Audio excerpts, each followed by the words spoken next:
Athira jewellery തട്ടിപ്പ് case പ്രതികൾ പിടിയിൽ. നമസ്കാരം, കൊട്ടാരക്കര മീഡിയയിലേക്ക് സ്വാഗതം.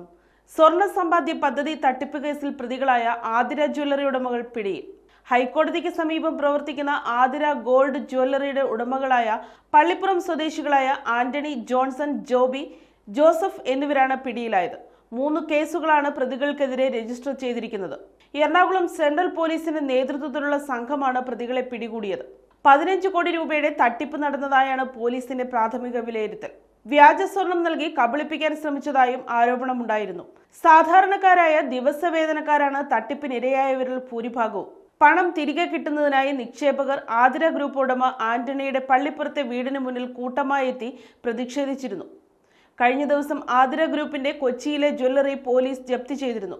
പിന്നാലെ സ്വർണം പണയം വെച്ചവരും ചിട്ടി ചേർന്നവരും നിക്ഷേപം തിരികെ ലഭിക്കാൻ ഓഫീസിലും ഉടമയുടെ ഓഫീസിലും എത്തി.